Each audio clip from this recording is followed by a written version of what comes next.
सास ने मेरी 5 साल की बेटी के जन्मदिन का केक कूड़ेदान में फेंक दिया। रात को दरवाजे पर आई एक गाड़ी ने पूरे परिवार के होश उड़ा दिए। मेरा नाम आरती है। मेरी शादी को 7 साल हो चुके थे। मेरे पति रोहित एक प्राइवेट कंपनी में अकाउंटेंट थे। हमारी 5 साल की एक प्यारी सी बेटी थी, अनवी। वह इस घर की सबसे छोटी सदस्य थी, लेकिन उसके लिए सबसे ज्यादा प्यार सिर्फ उसके पापा के दिल में था। रोहित हमेशा कहते थे, बेटा हो या बेटी, मेरे लिए मेरी अनवी ही मेरी दुनिया है। शायद यही बात मेरी सास शारदा देवी को कभी पसंद नहीं आई। उन्हें हमेशा लगता था कि रोहित अपनी बेटी पर जरूरत से ज्यादा प्यार लुटाता है। वे अक्सर ताना मारती, लड़कियां पराया धन होती है, इतना सिर पर चढ़ाने की क्या जरूरत है। रोहित हर बार मुस्कुराकर जवाब देते, माँ, बच्चे पराया धन नहीं होते, माँ बाप की सबसे बड़ी दौलत होते हैं। उनकी यह बात सुनकर मैं मन ही मन खुश हो जाती थी। मेरी बेटी भी अपने पापा से बहुत जुड़ी हुई थी। हर छोटी बड़ी बात वह सबसे पहले उन्हीं को बताती थी। अगस्त का महीना था। अनवी 5 साल की होने वाली थी। पिछले एक महीने से वह हर रोज कैलेंडर पर तारीख गिनती थी। सुबह उठते ही पूछती, मम्मा, मेरा बर्थडे में कितने दिन बचे हैं। मैं हंसकर उसे गले लगा लेती। इस बार रोहित ने मुझसे कहा, आरती, पहली बार अनवी का जन्मदिन थोड़ा अच्छे से मनाएंगे। बहुत बड़ा नहीं, बस घर में छोटा सा सेलिब्रेशन करेंगे। उसके स्कूल के 4-5 दोस्त बुला लेंगे। मैंने कहा, लेकिन माँ जी को शायद पसंद नहीं आएगा। रोहित मुस्कुराए और बोले, पसंद आए या नहीं, 5 साल की बच्ची का एक जन्मदिन भी अगर हम खुशी से नहीं मना पाए तो फिर कमाने का क्या मतलब। उनकी बात सुनकर मेरी आंखें भर आई। अगले कुछ दिनों में हमने धीरे धीरे तैयारियां शुरू कर दी। मैंने अपने हाथों से रंग बिरंगे पेपर फ्लावर बनाए। रोहित ने ऑफिस से लौटते समय गुब्बारे और छोटी सी सजावट खरीद ली। अनवी हर चीज देखकर खुशी से उछल पड़ती। वह रोज अपने गुलाबी फ्रॉक निकालकर देखती और फिर वापस अलमारी में रख देती। उसके लिए जन्मदिन किसी त्योहार से कम नहीं था।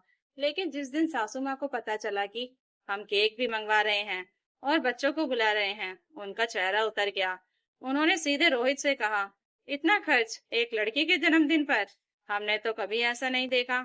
रोहित ने बहुत सम्मान से कहा, माँ, खर्च नहीं कर रहा, अपनी बेटी की खुशी खरीद रहा हूँ। सासू माँ ने गुस्से में कहा, आज केक काटेगी, कल होटल मांगेगी, अभी से आदत बिगाड़ रहे हो। रोहित ने बहस नहीं की। वह जानते थे कि बात बढ़ेगी तो सबसे ज्यादा असर अनवी पर पड़ेगा। जन्मदिन वाले दिन सुबह से ही घर में हलचल थी। मैंने जल्दी उठकर खाना बनाया। अनवी नई फ्रॉक पहनकर पूरे घर में घूम रही थी। वह हर 5 मिनट में आईने के सामने जाकर खुद को देखती और फिर दौड़कर पापा के पास जाती। रोहित ने उसे गोद में उठाकर कहा, आज मेरी राजकुमारी पूरे 5 साल की हो गई। अनवी खिलखिलाकर हंस पड़ी। दोपहर तक उसके स्कूल के 5 बच्चे अपने माता पिता के साथ आ गए। घर छोटा था, लेकिन खुशियों से भरा हुआ था। बच्चों की हंसी पूरे आंगन में गूंज रही थी। मैंने मेज पर केक रख दिया। उस पर लिखा था, हैप्पी बर्थडे अनवी। अनवी उसे देखकर इतनी खुश हुई कि उसने ताली बजाते हुए कहा, मम्मा, ये मेरा सबसे सुंदर केक है। मैंने उसके माथे को चूम लिया। तभी सासू माँ कमरे से बाहर आई। उन्होंने केक को देखा और फिर मेहमानों की तरफ देखकर ताना मारा। आजकल लोग दिखावे के लिए कुछ भी करते हैं। लड़के के जन्मदिन पर भी इतना खर्च। माहौल थोड़ा असहज हो गया। पड़ोस की एक आंटी ने मुस्कुराकर बात बदलनी चाही। अरे बहन जी, बच्चे की खुशी की बात है। लेकिन सासू माँ नहीं मानी। उन्होंने कहा, खुशी मनानी है तो घर का हलवा बना लो। ये 5-5 हजार के केक काटना हमें नहीं आता। रोहित ने धीरे से कहा, माँ, बच्चों के सामने ये बातें मत कीजिए। सासू माँ ने उनकी बात अनसुनी कर दी। मैंने जल्दी से मोमबत्तियां जला दी। सभी बच्चे ताली बजाने लगे। Happy birthday to you. Anvi ने मुस्कुराकर आंखें बंद की और इच्छा मांगने लगी। तभी अचानक सासू माँ तेज कदमों से आगे बढ़ी। उन्होंने एक पल भी सोचे बिना पूरा केक दोनों हाथों से उठाया और सीधे आंगन में रखे कूड़ेदान में फेंक दिया। अगले ही पल पूरा घर सन रह गया। 5 साल की अनवी अपनी जगह पर खड़ी रह गई। उसकी आंखें फैल गई। वह कुछ सेकंड तक कूड़ेदान की तरफ देखती रही, फिर रोते हुए बोली, दादी, वो मेरा बर्थडे केक था। उसकी आवाज सुनकर मेरा कलेजा कांप गया। घर में आए सारे बच्चे भी डर गए। किसी की हिम्मत नहीं हुई कुछ बोलने की। रोहित कुछ पल तक बिल्कुल चुप खड़े रहे। उन्होंने अपनी बेटी के आंसू देखे, फिर बिना एक शब्द बोले उसकी आंखों के आंसू पोंछे, कार की चाबी उठाई और घर से बाहर निकल गए।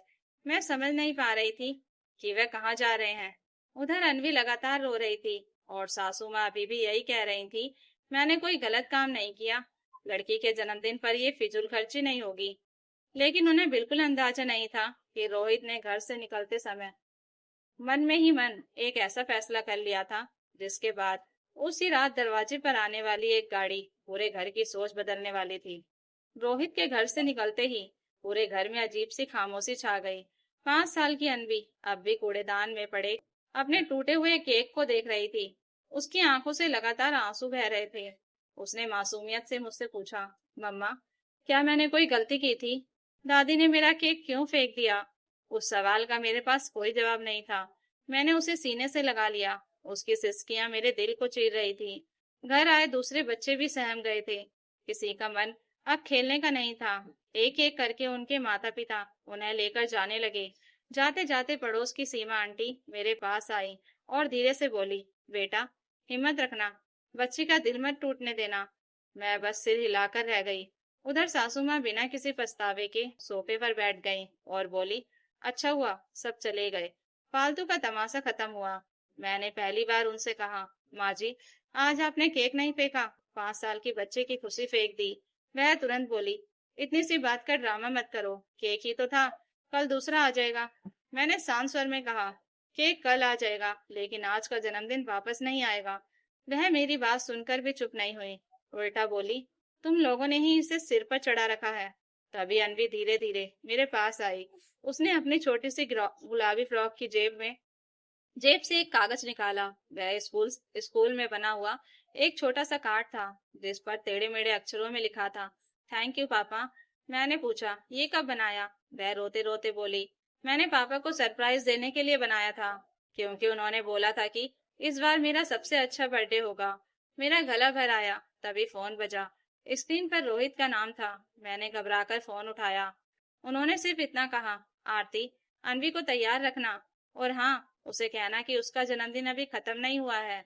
मैंने पूछा, आप कहाँ हैं? उन्होंने मुस्कुराकर कहा, बस आधे घंटे में घर पहुंच रहा हूँ। फोन कट गया।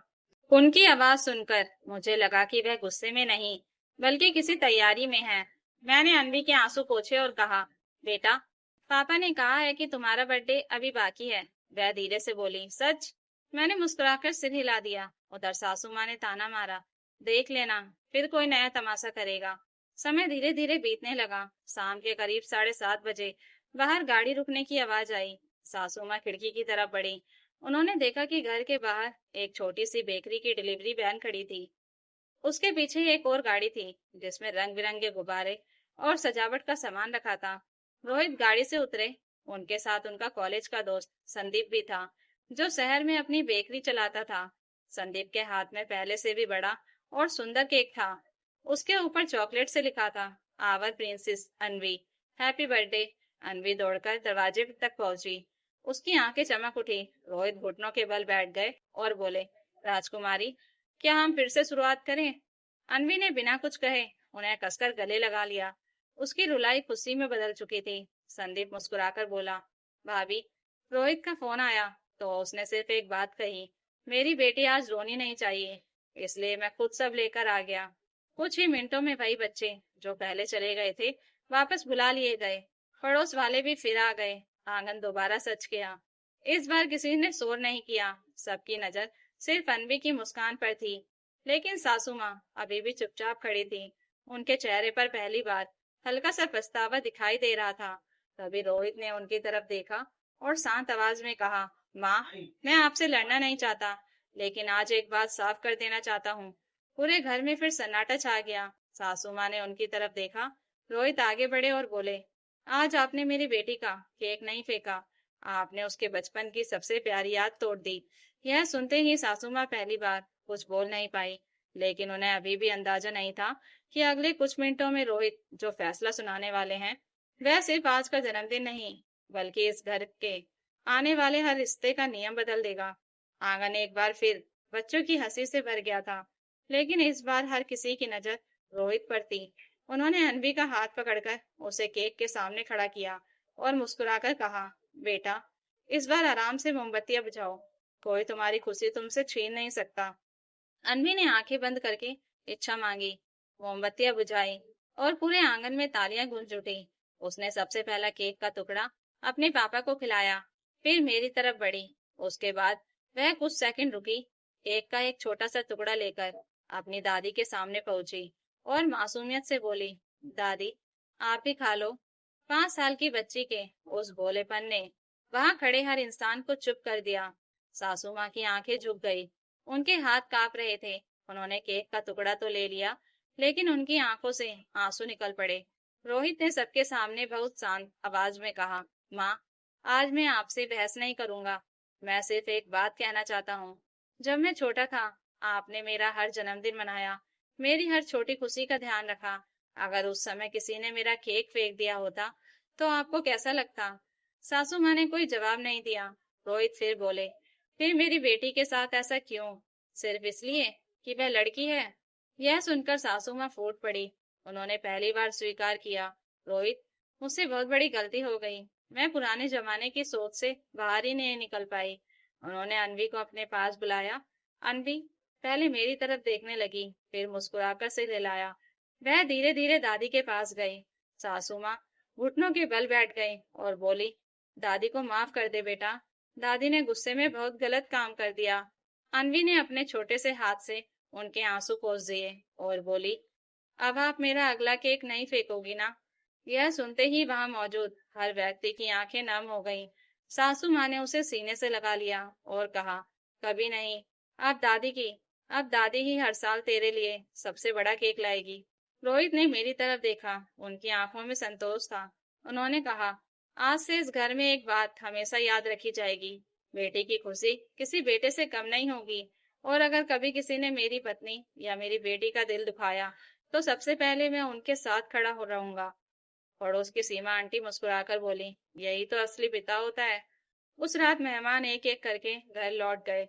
अनवी अपने नए खिलौनों के बीच बैठी मुस्कुरा रही थी। सोने से पहले उसने रोहित से पूछा, पापा, आज मेरा बर्थडे खराब तो नहीं हुआ? रोहित ने उसे गोद में उठाकर कहा, नहीं बेटा, आज से ये तुम्हारा सबसे यादगार जन्मदिन रहेगा, क्योंकि आज तुम्हारी मुस्कान हारने नहीं दी गई। अनवी मुस्कुराई और उसके कंधे पर सिर रखकर सो गई। मैं उन दोनों को देख रही थी। उस पर मुझे एहसास हुआ कि बच्चे महंगे केक या बड़े गिफ्ट याद नहीं रखते। उन्हें बस याद रहता है कि कब उनकी खुशी टूट रही थी, कब उनके अपने उनके साथ खड़े थे। तो दोस्तों, अगर आपको यह कहानी अच्छी लगी हो तो कमेंट करके जरूर बताइएगा और नई कहानियों के लिए चैनल को सब्सक्राइब जरूर कर लीजिएगा। Thank you for watching.